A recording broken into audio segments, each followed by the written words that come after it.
দুর্গাপুরে বড়সড় বাস দুর্ঘটনা, কপালজোড়ে প্রাণে বাঁচল যাত্রীরা। দুর্গাপুরে ঘটল এক হৃদয় বিদারক বাস দুর্ঘটনা।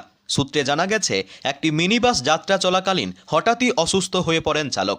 ফলে নিয়ন্ত্রণ হারিয়ে সোজা ধাক্কা মারে স্থানীয় বাস স্ট্যান্ডে। ঘটনায় মুহূর্তের মধ্যেই চাঞ্চল্য ছড়িয়ে পড়ে এলাকায়। প্রত্যক্ষদর্শীরা জানিয়েছেন, বাসটিতে প্রায় ৩০ জন যাত্রী ছিলেন এবং চালকের অসুস্থতার কারণে গাড়িটির নিয়ন্ত্রণ হারালে প্রাণে বাঁচলেও আতঙ্ক ছড়িয়ে পড়ে। দুর্ঘটনায় অন্তত ৭ জন যাত্রী আহত হন।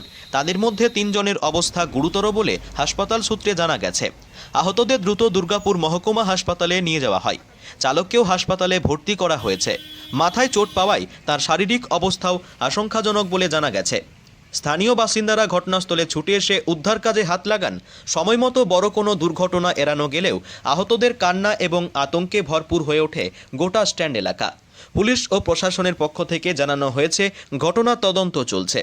এই ঘটনার ফলে আবারও প্রশ্ন উঠেছে, যাত্রী নিরাপত্তা নিশ্চিত করতে নিয়মিত স্বাস্থ্য পরীক্ষা ছাড়া চালকদের দায়িত্বে বসানো উচিত কিনা।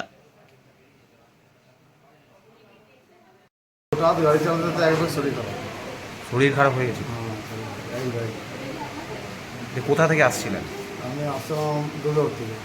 কোথায় যাচ্ছিলেন? গাড়ি নিয়ে এসেছিলাম রানীগঞ্জ। রানীগঞ্জ যাচ্ছিলেন। দাদা ঘুম আছে।